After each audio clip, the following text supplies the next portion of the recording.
ये दो चेहरे देखिए, दोनों पर देशद्रोह का आरोप है, लेकिन फर्क देखिए, इन पर जैसे ही आरोप लगे, किसी ने ये नहीं कहा कि इसे इसलिए फंसाया गया क्योंकि ये फलां समुदाय से आती है।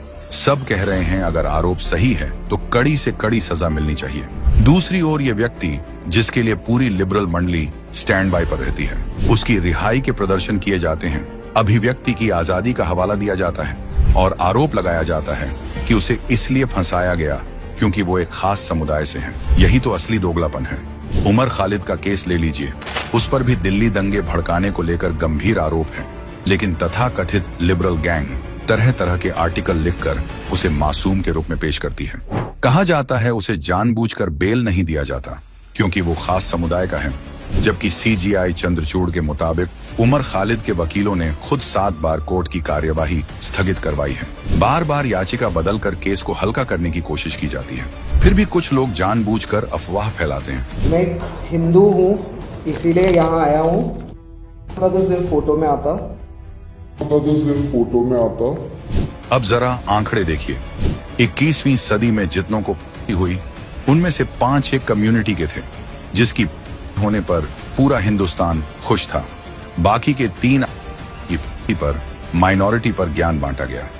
1993 के मुंबई ब्लास्ट का मास्टरमाइंड याकूब मेमन, जो लगभग 200 से ज्यादा लोगों का जिम्मेदार था, उसके लिए प्रदर्शन हुए और कहा गया उसे फेयर ट्रायल नहीं मिला, उसे खास समुदाय से होने की सजा दी जा रही है, जबकि सच्चाई ये है 1994 में उसकी गिरफ्तारी के बाद 13 साल उसका केस चला। 2007 में की सजा सुनाई गई।